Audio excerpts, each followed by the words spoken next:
Hello नमस्कार दोस्तों, आपका एक बार फिर से बहुत बहुत स्वागत है हमारे यूट्यूब चैनल आरंभ एजुकेशन पर। और मैं हूं मनीष सरवैया। हमारी जो एमसीक्यू की स्पेशल एमसीक्यू जो सीरीज़ चल रही है उसमें तकरीबन 6 लेक्चर आ चुके हैं और आज ये 7वां लेक्चर है। 7वें लेक्चर के अंदर हम 8 या 9 क्वेश्चन डिस्कस करने वाले हैं इसमें डिटेल में। ओके। और इससे पहले जो ये 6 लेक्चर है आप वहाँ पे एक बार जाकर ज़रूर विजिट करें, क्योंकि 6 लेक्चर, पहला लेक्चर से लेकर आप 7वें लेक्चर से जब पहुँचेंगे तो कई सारी ऐसी जो फैक्चुअल इन्फॉर्मेशन है जो कई बार रिपीट हो चुकी होगी, तो आपके दिमाग में अगर बहुत बहुत बार एक ही चीज़ रिपीट कर दी जाए अगर, तो वो दिमाग में स्टक कर जाती है, निकलती नहीं है फिर। ओके, तो हमारा जो 7वां लेक्चर है उसके पहले क्वेश्चन पर जाते हैं। पहला क्वेश्चन हमारा क्या है? पहला क्वेश्चन देखिए दोस्तों, ये रहा। पहला क्वेश्चन कह रहा है consider the following statement, distance between the two longitude decrease toward the pole. अगर पोल के पास जब जाएंगे, इक्वेटर से लेकर पोल के पास जब लॉन्गिट्यूड जाते हैं, ओके, रेखांश जाते हैं, तो उसके बीच का जो अंतर है वो कम हो जाता है। दूसरा स्टेटमेंट क्या कह रहा है? Distance between the two latitude increase toward the pole. अगर आप पोल की तरफ लैटिट्यूड जब इक्वेटर से लेकर पोल तक जब लैटिट्यूड जाते हैं तो उसके बीच का जो डिस्टेंस है वो बढ़ जाता है, ऐसा कहना चाहता है। Which of the statement given above is are correct. ऊपर में जो स्टेटमेंट दिए उसमें से कौन सा करेक्ट है बताइए। तो जो 1 only, 2 only, both 1 and 2, neither 1 and no 2। Okay, तो इसमें दोस्तों मैं बताऊँ आपको, इसमें सही जो आंसर बनता है वो हमारा आंसर है 1 ओनली, क्योंकि दूसरा गलत है। जो लैटिट्यूड है उसकी डिस्टेंस में कोई जो है चेंज नहीं आ रहा है। अगर लैटिट्यूड है तो वो इक्वेटर पर है या तो पोल पर है, उसका डिस्टेंस सेम ही रहता है। ओके। और फिर अगर आप लॉन्गिट्यूड के देखें तो लॉन्गिट्यूड जो है वो, ये बात सही है, पहला ऑप्शन हमारा इस वजह से सही बनता है कि जो लॉन्गिट्यूड पर जब जाते हैं पोल के तरफ तो उसका जो डिस्टेंस है वो धीरे धीरे घट जाता है। वहाँ पे जैसे ही पोल पर पहुँचेंगे सारे वहाँ पे मिल जाएंगे और उसका डिस्टेंस एकदम घट जाएगा। ओके, पहला ऑप्शन हमारा सही बनता है इसमें। ओके, पहला ऑप्शन 1 ओनली सही है इसमें। अब कुछ बातें जो है लैटिट्यूड और लॉन्गिट्यूड के बारे में आपको पता होनी चाहिए दोस्तों। जैसे मैं आपको बताऊं,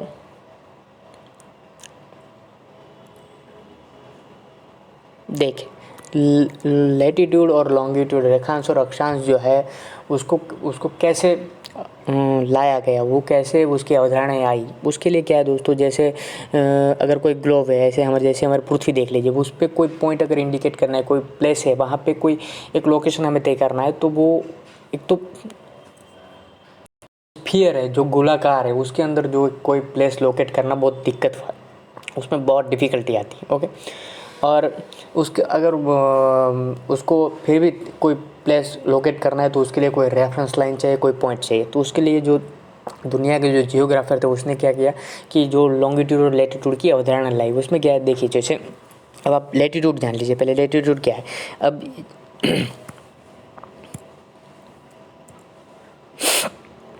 ये देखिए, ये क्या है, अब इसमें जो लैटिट्यूड बनाने के लिए, अक्षांश को बनाने के लिए पृथ्वी को बीच में से ऐसे काटा गया। ओके, और उसको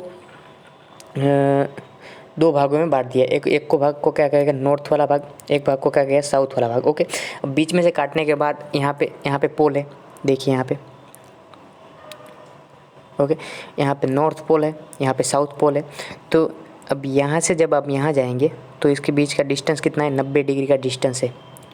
और ये जो है यहाँ से अगर बीच में से काटने के बाद आप जब पोल पर जाएंगे, यहाँ तो नीचे भी जा सकते हैं आप, ऐसे जाएंगे बीच में, तो दोनों के जो ये डिस्टेंस है वो 90 डिग्री का डिस्टेंस है। और पूरी ग्लोब जो है, पूरा का पूरा ग्लोब है,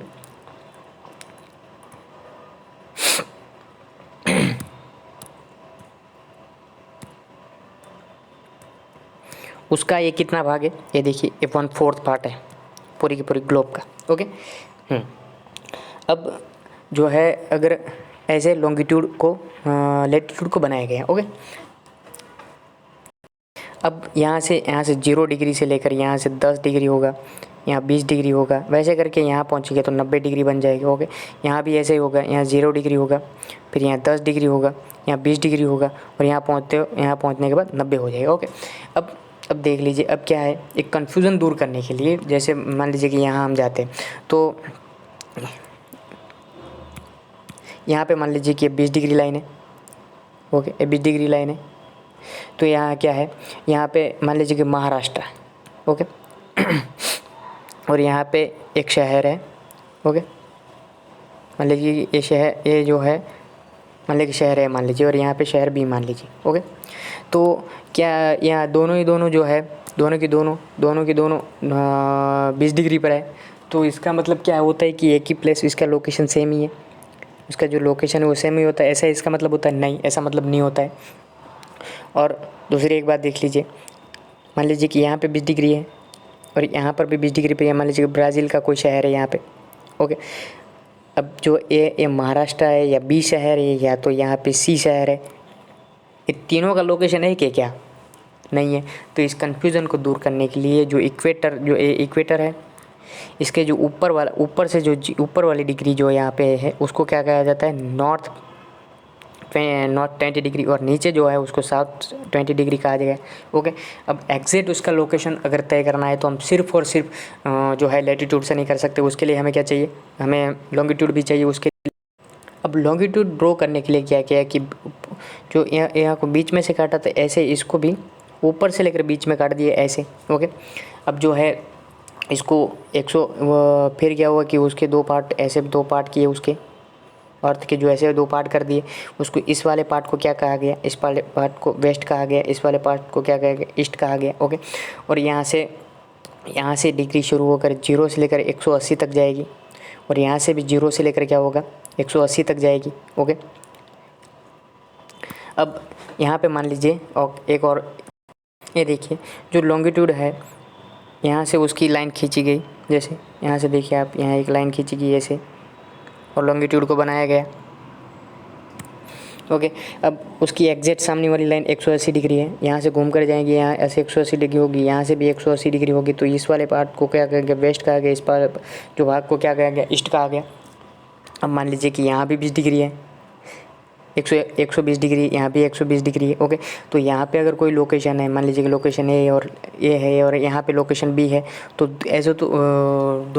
ऐसे तो नहीं कहा जा सकता कि दोनों एक ही जो है 120 डिग्री पर है। तो ऐसे इस कन्फ्यूज़न को दूर करने के लिए क्या कहा गया कि यहाँ पे जो लोकेशन हो गया उसको 120 वेस्ट कहा गया, यहाँ पे जो लोकेशन है उसको 120 ईस्ट कहा गया। ओके, अब देखिए दोस्तों, टाइम जो एक टाइम का जो है, इसके ऊपर टाइम भी है, हम लॉन्गिट्यूड से टाइम भी जानते हैं। अब टाइम का क्या कंसेप्ट है वो भी जान लीजिए आप। देखिए, जो यहाँ पे जो प्राइम मेरिडियन है, उसको प्राइम मेरिडियन कहाँ है? प्राइम मेरिडियन को कहाँ बनाया गया? ग्रीनविच जो लाइन है,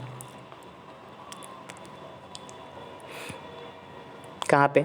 ग्रीनविच लाइन जो है ब्रिटिश रॉयल ऑब्जर्वेटरी जो है, ओके, यूके लंदन के अंदर, वहाँ से इस लाइन को खींचा गया। ओके, सारे जियोग्राफर ने मिलकर एक सहमति बनाकर यहीं से लाइन खींची।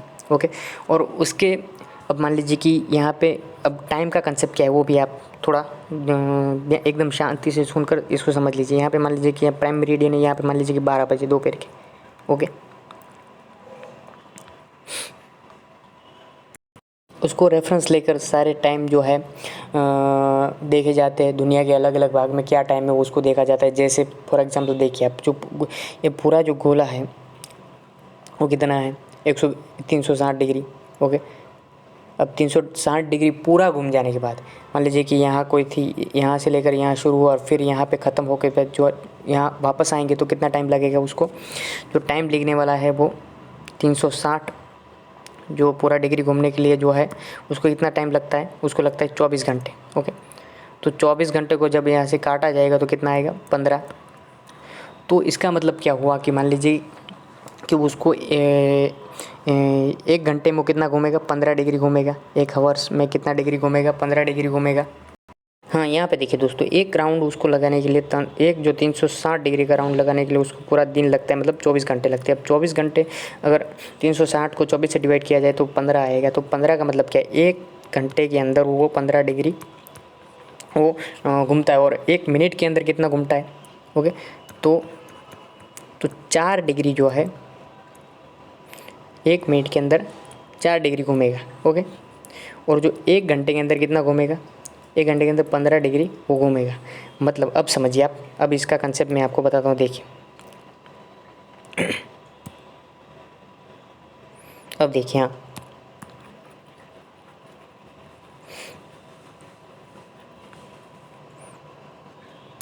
अब मान लीजिए कि यहाँ पे जो है 12 बजे हुए हैं। ओके, यहाँ पे एग्जैक्ट यहाँ पे 12 बजे और उसके 15 डिग्री यहाँ पे मान लीजिए कि यहाँ 15 डिग्री की एक लाइन में खींच लेता हूँ। 15 डिग्री यहाँ पे कितने बजे होंगे? 1 बजे होंगे, दोपहर के 1 बजे होंगे। ओके, तो यहाँ पे इसके पीछे जो है वहाँ 15 डिग्री, वहाँ पे कितने बजे होंगे? वहाँ पे बजे होंगे 11 बजे होंगे। ओके, अब देखिए आप, अब मान लीजिए कि 15 डिग्री 1 घंटे के अंदर 15 डिग्री घूमने के बाद जो ये जो इंग्लैंड वाला पार्ट है यहाँ आ गया।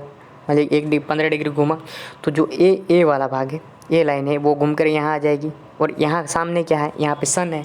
ओके, तो यहाँ अब जब ये लाइन यहाँ आएगी घूम कर तो यहाँ पे 12 बजेंगे, यहाँ 1 बज जाएंगे और जहाँ पे 1 बज रहे थे यहाँ पे वो यहाँ चले जाएगी और कहाँ बजेंगे? इतने यहाँ पे कितना बजेंगे? 2 बज जाएंगे यहाँ पे।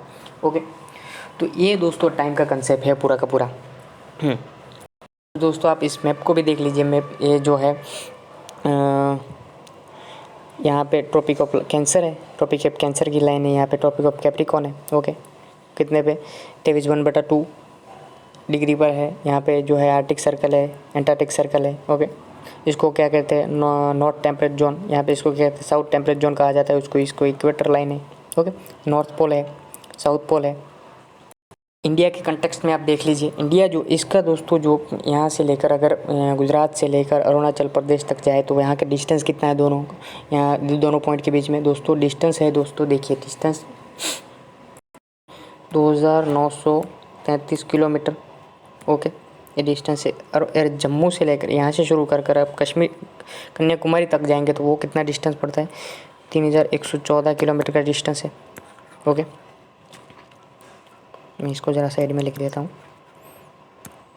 3214 किलोमीटर का अंतर है। अब देखिए जो ए यहाँ एक लाइन है लॉन्गिट्यूड, यहाँ जो एक लॉन्गिट्यूड है। ओके, और ए क्या है? 68 डिग्री। ओके, यहाँ पे क्या है? 79 डिग्री ईस्ट। ओके, अब ये देखिए यहाँ पे लेकिन क्या हो दोस्तों, इसमें यहाँ मान लीजिए कि यहाँ जो गुजरात का जो द्वारका है, यहाँ से लेकर यहाँ पे जो असम का जो डिब्रूगढ़ है, ओके, वहाँ के बीच में जो 1 घंटा और 45 मिनट का डिफरेंस पड़ता है इसके बीच में। तो उसके लिए क्या गया है कि भारत का एक स्टैंडर्ड टाइम लाइन जो है वो इसके बीच में एकदम सेंटर में एक स्टैंडर्ड टाइम लाइन खींचा गया, इंडियन स्टैंडर्ड टाइम लाइन खींचा गया। देख लीजिए, तो वो क्या है कि इससे ये जो लाइन ऐसे खींचा गया है यहाँ से। ओके, और इससे क्या होगा कि जो टाइम का डिफरेंस जो है 1 घंटा और 45 मिनट, उसको जो है वो पूरे भारत में एक ही टाइम रहे और सिमिलरिटी रहे सारी जगह पे। ओके, मान लीजिए फॉर एग्जांपल यहाँ पे दोपहर के 2 बज रहे हैं तो यहाँ पे कितने बनेंगे? यहाँ पे जो है असम के डिब्रूगढ़ में 3 और 45 हो जाएंगे यहाँ पे। तो सारा जो टाइम है उसमें पूरे चेंजेस आ जाएगा और सारे जो वर्क होते हैं ऑफिस वर्क उसमें भी चेंज आएगा। तो ऐसा ना हो इसलिए एक इक्वल टाइम पूरे इंडिया में करने के लिए ऐसी इंडियन स्टैंडर्ड टाइम जो है लाइन जो है खींचेगी। और ये कहाँ से निकलती है दोस्तों? ये यूपी है, एमपी, यूपी, एमपी, ये छत्तीसगढ़, ये उड़ीसा और आंध्र प्रदेश, यहाँ से इस लाइन को निकाला गया है दोस्तों। ओके, तो इस क्वेश्चन में दोस्तों हमारा क्या आंसर बनता है? देखिए हमारा आंसर बनता है 1 ओनली। ओके, हम नेक्स्ट क्वेश्चन पर चलते हैं। नेक्स्ट हमारा क्या क्वेश्चन है? नेक्स्ट हमारा क्वेश्चन है which among the following is the correct sequence of the gases in the decreasing order of their concentration in atmosphere. पर वातावरण के अंदर जो है वो जो गैसेस है उसकी क्या मात्रा है, वो घटते क्रम में आप इसको बताइए। ओके, तो यहाँ पे carbon dioxide, nitrogen, oxygen, argon, nitrogen, oxygen, argon, carbon dioxide, oxygen, nitrogen, argon, carbon dioxide, nitrogen, oxygen, carbon dioxide, argon. तो इसमें जो डिक्रीजिंग ऑर्डर में आपको लिखना है। ओके, चलो मैं बताता हूँ क्या है इसमें बनता है दोस्तों आंसर। इसमें दोस्तों जो है हमारा बी जो ऑप्शन है वो हमारा सही है, क्योंकि नाइट्रोजन की जो मात्रा है एटमॉस्फेयर के अंदर वो कितना है? 78.08। ओके, और फिर ऑक्सीजन की मात्रा वो क्या है? वो 20.95। ओके, और फिर जो आर्गन की मात्रा है वो क्या है? 0.93। ओके, फिर जो कार्बन डाइऑक्साइड वो क्या है? 0.036। ओके, तो हमारा बी जो आंसर है वही सही बनता है दोस्तों। चलिए नेक्स्ट चलते हैं। नेक्स्ट हमारा क्या क्वेश्चन है? नेक्स्ट क्वेश्चन है which of the following is geographically closest to mainland India. जो इंडिया का जो इंडिया है वहाँ पे एक कौन सा आइलैंड उसके नज़दीक है, उसमें से मेनलैंड इंडिया से कौन सा नज़दीक है। बैरन आइलैंड देख लीजिए यहाँ पे, Minicoy, reunion, Chagos island. Okay okay, चलो देखते हैं आंसर क्या है हमारा। इसमें आंसर हमारा दोस्तों बनेगा मिनिकॉय आइलैंड। ओके, अब मैं आपको इसकी मैप भी दिखा देता हूँ। देखिए, ये देखिए, ये इंडिया मेनलैंड है। ओके, तो यहाँ पे मिनिकॉय है। ओके, यहाँ पे लक्षद्वीप है। फिर हमारे ऑप्शन यहाँ पे है बैरन आइलैंड। ओके, और यहाँ पे देखिए रियूनियन आइलैंड, और एक चागोस जो आइलैंड था वो भी यहाँ पे।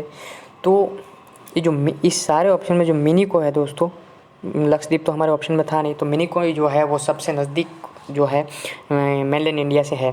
अब एक और बात देख लीजिए, ये मिनिकॉय आइलैंड है, तो लक्षद्वीप और मिनिकॉय आइलैंड के बीच में जो लाइन है वो 9th डिग्री चैनल जो है पैरेलल एंड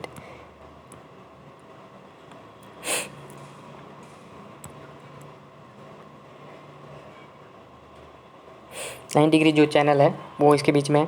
फिर मिनिकॉय और चागोस के बीच में जो लाइन है वो 8 डिग्री पैरेलल है। ओके, हाँ, और फिर जो ये अंडमान निकोबार के बीच में आपको बता देता हूँ मैं, अंडमान और निकोबार के बीच में जो है वो कितनी लाइन पैरेलल है, वो 10th पैरेलल है।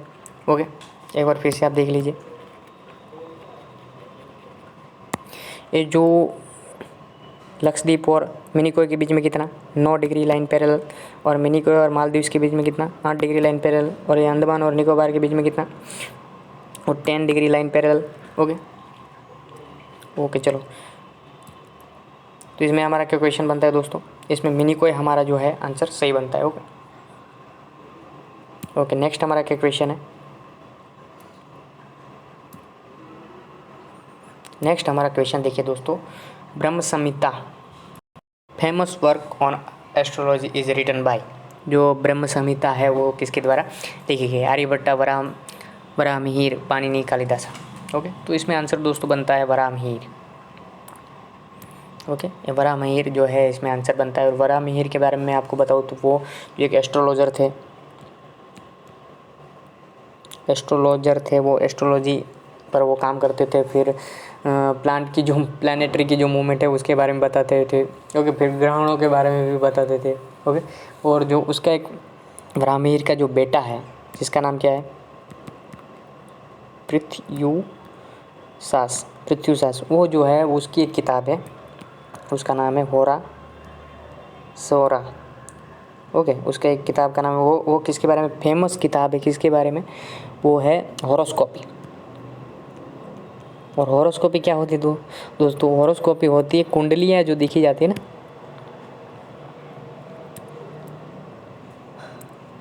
कुंडलियाँ जो देखी जाती है ना, वो है उसके लिए हॉरोस्कोपी, जो सबसे फेमस किताब है इसकी बेटे की पृथ्वीसास की। ओके, उसका नाम क्या था, होरोसोरो उसका नाम था, और कुंडलियों पर सबसे फेमस किताब है उसके ऊपर। ओके, अब वराहमिहिर के बारे में आपको मैं बताऊं दोस्तों, देखिए, जो वराहमिहिर है ना वो किसके कंटेम्प्रेरी थे, चंद्रगुप्त, और चंद्रगुप्त सेकंड जो है गुप्ता साम्राज्य का, उसके वो कंटेम्प्रेरी तो थे, लेकिन वो उसके जो नवरत्न थे चंद्रगुप्त के, उसमें भी वराहमिहिर शामिल थे। ओके, अब चंद्रगुप्त के बारे में जान लीजिए। चंद्रगुप्त जो है ना दोस्तों, उसको विक्रमादित्य भी कहा जाता है। ओके, और उसके बारे में एक फेमस कहानी जो है, उसके किंग बनने की कहानी जो है वो देवी चंद्रगुप्तम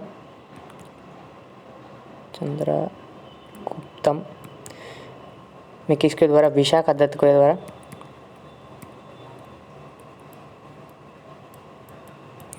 विशाखा दत्त के द्वारा उसकी जो है कहानी बताएगी। उसमें क्या है, देवी चंद्रगुप्तम में उसमें बताया कि जब ये जो है चंद्रगुप्त जो है वो किसका बेटा है, समुद्रगुप्त का बेटा है। और समुद्रगुप्त के 2 बेटे थे, एक तो रामगुप्त और एक दूसरा वो उसका बेटा था, उसका नाम क्या था, ये चंद्रगुप्त। हो गए, ये समुद्रगुप्त दोनों बेटे थे।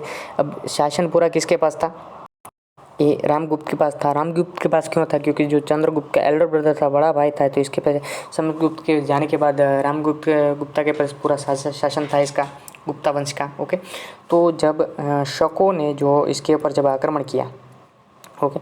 तो जो है इसको रामगुप्त को हरा दिया, और रामगुप्त को हराने के बाद जो है रामगुप्त की जो रानी है उसको मांगा कि आप रानी दे दीजिए। तो जो है अपने लोगों और ख़ुद की जान बचाने के लिए इसे रामगुप्त ने क्या किया कि उसकी सौदा मंजूर कर लिया कि हाँ मैं अपनी क्वीन आपको दे दूंगा, अपनी रानी उसको दे दूँगा। लेकिन चंद्रगुप्त को ये बात हजम नहीं हुई कि मैं अपनी जो भाभी है उसको जाने नहीं दूंगा। और उसने क्या किया कि उसने जो उसकी भाभी का नाम था ना वो ध्रुवा देवी था, ध्रुवा देवी। तो वो उसने क्या किया, वो ध्रुवा देवी का वेश पूरा एक कॉस्ट्यूम ध्रुवा देवी का पहनकर और ध्रुवा देवी बनकर चंद्रगुप्त जो है वो शकों के कैंप में घुस गया। ओके, वो पंडाल डालकर जो बैठे थे ना उसमें कैंप में घुस गया और वहाँ के राजा को मार दिया। ओके, फिर वापस आकर अपने भाई जो है रामगुप्त को भी मार दिया कि ये शासन चलाने के लायक ही नहीं है, इस वजह से मार दिया। और उसकी जो रामगुप्त की जो वाइफ है ध्रुवा देवी, उसके साथ शादी कर ली उसने। हाँ, तो ये जो है ये देवी चंद्रगुप्तम में ये विशाखा दत्त के द्वारा ये पूरी कहानी लिखी गई है। ओके, हाँ। और चंद्रगुप्त के जो है उस टाइम में जो फाहियान जो है एक चाइनीज़ पिलग्रिमेज वो आया था। ओके, अब मैं उसके जो दोस्तों उसके जो नवरत्न है उसमें से जो एक कालिदास भी यहाँ पे ऑप्शन में हमारे कालिदास भी थे।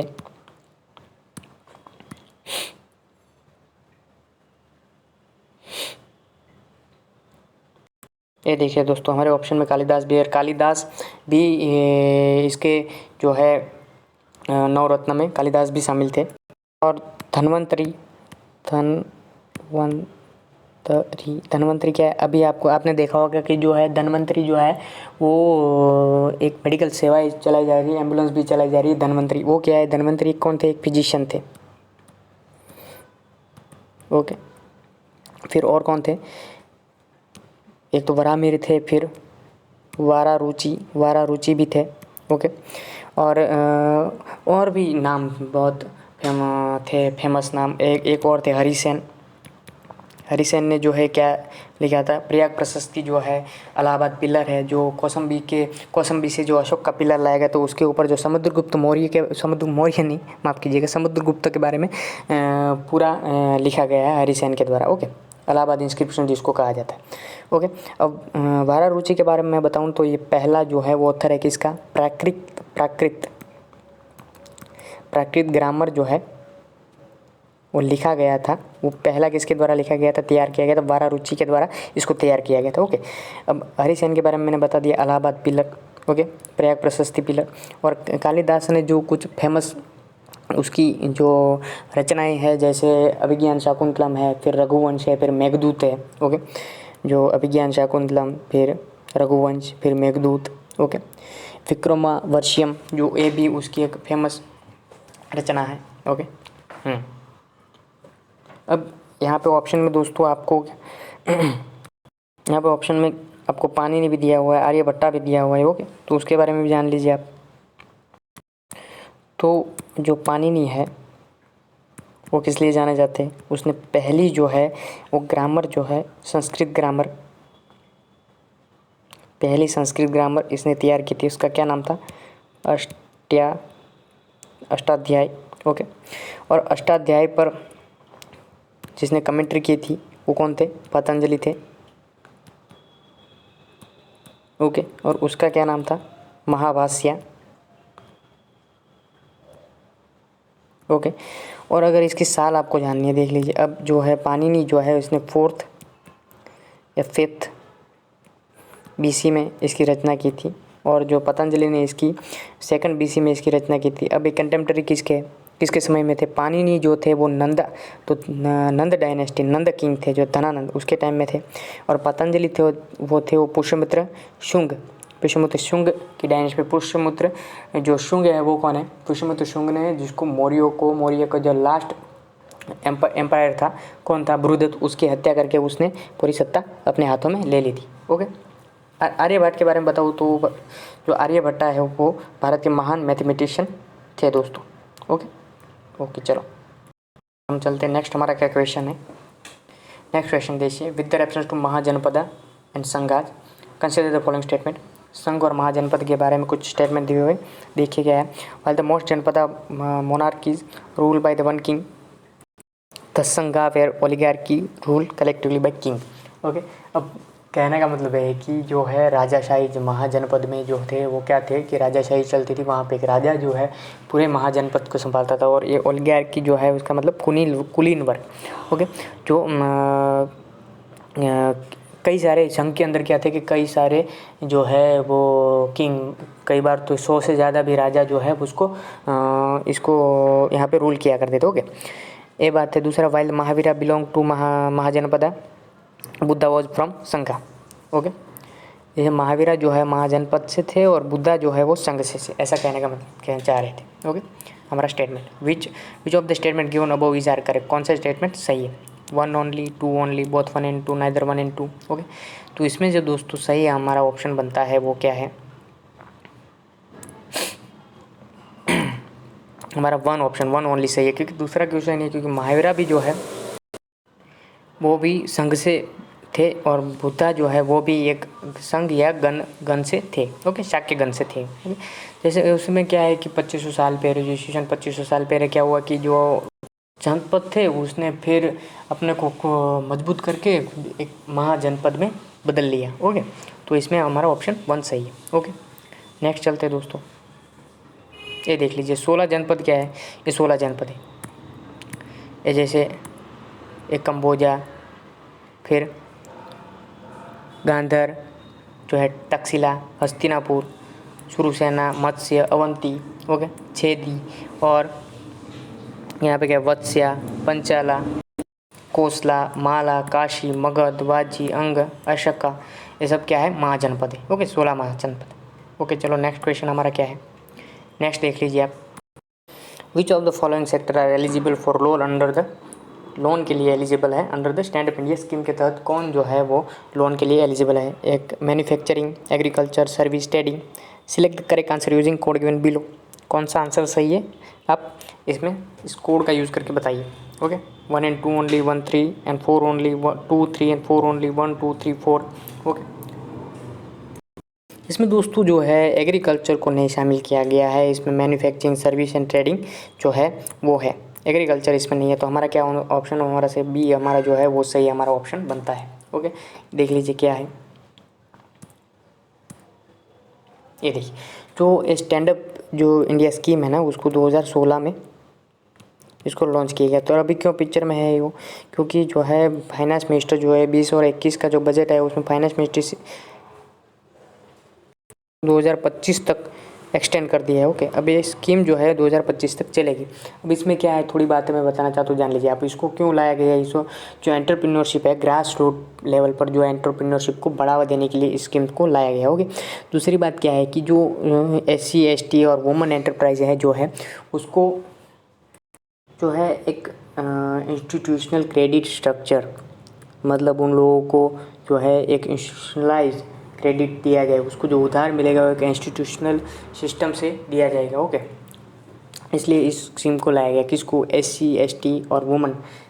इसके ये जो है ये ग्रास रूट पर लेवल पर इन लोगों को एंटरप्रेन्योरशिप जो कर रहे हैं उसको प्रमोट करने के लिए स्कीम को लाया गया दोस्तों। ओके, और एक बात मैं बताऊं आपको, जैसे जो जितने भी शेड्यूल कॉमर्शियल बैंक है, ओके, उसकी हर ब्रांच में जहाँ पर भी लोन दिया जाएगा उसमें एक SC ST या एक वुमन होनी ज़रूरी है। और उसको कितना लोन दिया जाएगा? 10 लाख के लेकर 1 करोड़ तक का इसमें लोन दिया जाएगा। ओके, और एक यहाँ पे जो है ये 3 क्राइटेरिया जो है इसको रखा गया है कि मैन्युफैक्चरिंग, सर्विस और ट्रेडिंग। ओके, इसमें एग्रीकल्चर नहीं रखा गया। एग्रीकल्चर से रिलेटेड जो भाग है जैसे PC कल्चर, जिसको क्या कहते हैं? मच्छी पालन। ओके, फिर दूसरा क्या है? लाइव स्टॉक, मतलब जो पशुपालन जो होता है। ओके, वो भी उसमें रखा गया है। फिर क्या है? पोल्ट्री जो है, मुर्गा पालन जो है वो भी उसमें रखा गया है। एग्रो प्रोसेसिंग भी रखा गया, लेकिन जो है एग्रीकल्चर में एग्जैक्ट क्रॉप इसमें नहीं रखा गया है दोस्तों, इस वजह से एग्रीकल्चर इसमें नहीं आता है। ओके, और उसमें कुछ कंडीशन भी है दोस्तों, जैसे इसको ग्रीन फील्ड जो प्रोजेक्ट है उसके लिए दिया जाएगा। अब ग्रीन फील्ड प्रोजेक्ट का मतलब क्या होता है? ग्रीन फील्ड प्रोजेक्ट का मतलब होता है कि आप जो है एकदम अनयूज जगह का यूज़ करेंगे अनयूज जगह पे, जहाँ पे क्या है कि आपको कुछ उसको डेवलप करने के लिए कोई नया रीमॉडल भी नहीं लाना पड़े, और क्या है कि अगर जो वहाँ पे कुछ जगह कोई इस्टेब्लिशमेंट है तो वहाँ पे उसको डिमोलिश भी नहीं करना पड़े। ये भी एक उसकी कंडीशन रखी गई है। ओके। दूसरी क्या कंडीशन है दोस्तों? दूसरी ये कंडीशन है कि इसको देने के लिए जो ये कंडीशन है कि आप जो है जैसे वो बैंकरप्ट नहीं होना चाहिए, जैसे बैंक की लोन लेकर फिर वापस नहीं दिया गया है, ऐसे जो नाम है वो उसको इस सुविधा का लाभ नहीं मिलेगा दोस्तों। फिर जो है इसको स्टैंड अप कनेक्ट सेक्टर जो है, स्टैंड अप कनेक्ट सेक्टर, जहाँ कहाँ इसको कनेक्ट किया जा सकता है, कौन इसका पूरा संचालन कैसे किया जाएगा, तो उसके लिए जो है दो जैसे संस्थाएं जैसे CDB small industrial development bank, फिर जो है नाबार्ड, इसको रखा गया है। वो क्या है? National bank for agriculture and rural development. Okay. उसके स्टैंड अप कनेक्ट सेक्टर के तहत इसको दोनों को यहाँ पे रखा गया है। ओके। नेक्स्ट क्वेश्चन हमारा क्या है दोस्तों, देखते हैं। देखिए, Bharat Stri Mahamandal a major woman organisation in 20th century was convened by. Bharat Stri Mahamandal जो ऑर्गेनाइजेशन है, महिलाओं की सब मेजर बड़ी ऑर्गेनाइजेशन है, वो किसके द्वारा बनाई गई? हमें ऑप्शन दिया है रमाबाई रन्नाडे, सरला देवी चौधरानी, फिर मैग्रेट कजिन, सरोजिनी नायडू। तो इसमें दोस्तों हमारा जो सही आंसर बनता है वो सरला देवी चौधरानी। ओके। उसने इसको इलाहाबाद में 1910 में इसको बनाया था। ओके। किसको? भारत स्त्री महामंडल को बनाया था। ओके। और ये जो सरला देवी चौधरानी वो क्या है, पॉलिटिकल एक्टिविस्ट थी, कलकत्ता में इसका बॉर्न हुआ था। ओके। और फिर यहाँ पे एक रमाबाई रन्नाडे का भी ऑप्शन दिया हुआ है। रमाबाई रन्नाडे जो दोस्तों उसने पुणे सेवा सदन बनाया था 1909 में। ओके। पुणे के अंदर। और जो है रमाबाई रन्नाडे जो है किसकी वाइफ थी? गोविंद महादेव रन्नाडे की वाइफ थी। ओके। और गोविंद महादेव रन्नाडे ने जो पुणे सार्वजनिक सभा भी गोविंद महादेव रन्नाडे ने बनाई थी। ओके। फिर यहाँ पे लिखा है मार्गरेट कजिन भी लिखा हुआ है दोस्तों। मार्गरेट कजिन जो है उसने क्या बनाया था? उसने बनाया था ऑल इंडिया वुमेन कॉन्फ्रेंस भी उसने बनाया था। ओके। मार्गरेट कजिन ने कब बनाया था? 1927 में इसके द्वारा बनाया गया था। ओके। फिर यहाँ पे एक ऑप्शन और भी है दोस्तों, सरोजिनी नायडू जो है, ये भी हमारे ऑप्शन में है, तो ये भी आप जान लीजिए सरोजिनी नायडू के बारे में भी। सरोजिनी नायडू जो है उसको क्या कहा? नाइटिंगेल ऑफ इंडिया भी कहा जाता है इसको, मतलब भारत की बुलबुल कहा जाता है इसको। ओके। और जो है जो पहली भारतीय महिला थी, ओके, जिसने इंडियन नेशनल कांग्रेस INC की प्रेसिडेंसी की थी, कहाँ पे? कानपुर के अंदर 1925 में। ओके। और पहली महिला जी थी जो डोमिनेंट इंडिया के अंदर जब ब्रिटिश थे, ओके, तब किसी राज्य की गवर्नर बनी थी। वो किसकी गवर्नर? यूपी की गवर्नर बनी थी। और यूपी की पहली महिला जो यूपी की CM बनी थी वो कौन थी? सुचिता कृपलानी। ओके। और उसके जो हस्बैंड थे वो कौन थे? JB कृपलानी, जो भारत आज़ाद हुआ तब INC के प्रेसिडेंट थे। ओके। तो पहली गवर्नर कौन थी? सरोजिनी नायडू थी। ओके। और उसकी दो किताब जो है एक दोस्तों, द बर्ड ऑफ टाइम, ये उसकी किताब है। दूसरी किताब द गोल्डन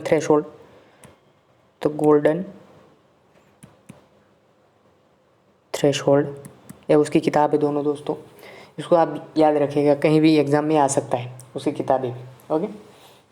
जब ये गांधीयन फॉलोवर थी, गांधी जी के विचारों को फॉलो करती थी, और गांधी जी के साथ जो सेकंड राउंड टेबल कॉन्फ्रेंस हुई थी यूके लंदन में 1932 में, तब उसके साथ ये सरोजिनी नायडू भी गई थी। ओके। अब ये पहली भारतीय महिला थी जो इसने INC का सेशन की प्रेसिडेंसी बनी थी। लेकिन पहली जो महिला है वो कौन थी? एनी बेसेंट थी, जिसने इंडियन नेशनल कांग्रेस की प्रेसिडेंसी की थी। कब? 1917 के अंदर की थी। कहाँ पे की थी? कलकत्ता का जो सेशन था ना, वो वहाँ पे की थी। तो पहली महिला जो है वो एनी बेसेंट, और पहली भारतीय महिला कौन है? सरोजिनी नायडू। ओके। और पहली भारतीय गवर्नर जो किसी स्टेट की बनी वो भी सरोजिनी नायडू। और पहली जो महिला CM बनी वो कौन थी? यूपी की यूनाइटेड प्रोविंस की सुचिता कृपलानी। ओके। नेक्स्ट चलते हैं दोस्तों हमारे, और इसमें हमारा क्या है आंसर, इसमें है सरला देवी चौधरानी। ओके, नेक्स्ट हमारा क्या क्वेश्चन है दोस्तों, ये देखिए, power to appoint delimitation commission for the delimitation of the constituencies is confirm on. जो डिलिमिटेशन कमीशन जो है, जो क्या करता है, जो कॉन्स्टिट्यूंसी है उसकी जो डिलिमिटेशन करता है, ओके, वो उसको किसके द्वारा अपॉइंट किया जाता है। तो election commission of India, state election commission, the president, the parliament.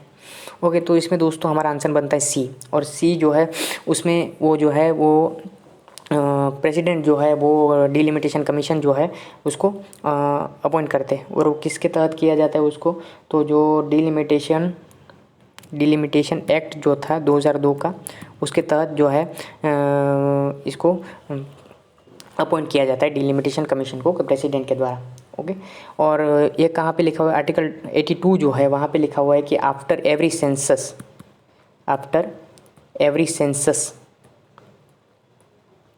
Okay, after every census जो है एक पार्लियामेंट के द्वारा एक एक्ट बनाया जाएगा, और उसके तहत जो है प्रेसिडेंट जो है डिलिमिटेशन कमीशन को अपॉइंट करेगा। और वो जो है एक्ट अब तक 4 बार बन चुका है दोस्तों। एक तो 1952 में बनाया गया था, ओके, एक 1963 में बनाया गया था, ओके, 1963 के अंदर, एक 1973 के अंदर बनाया गया था, और जो लास्ट है वो 2002 के अंदर बनाया गया था दोस्तों।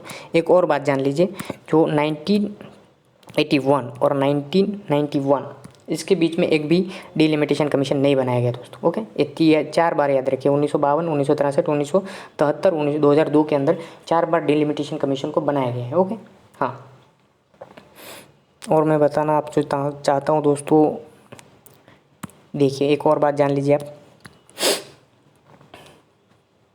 ये यहाँ पे इलेक्शन कमीशन ऑफ इंडिया भी लिखा हुआ है। इलेक्शन कमीशन इंडिया जो है, इलेक्शन कमीशन ऑफ इंडिया, ये इसके डिलिमिटेशन कमीशन के साथ कोलैबोरेशन करके काम करता है।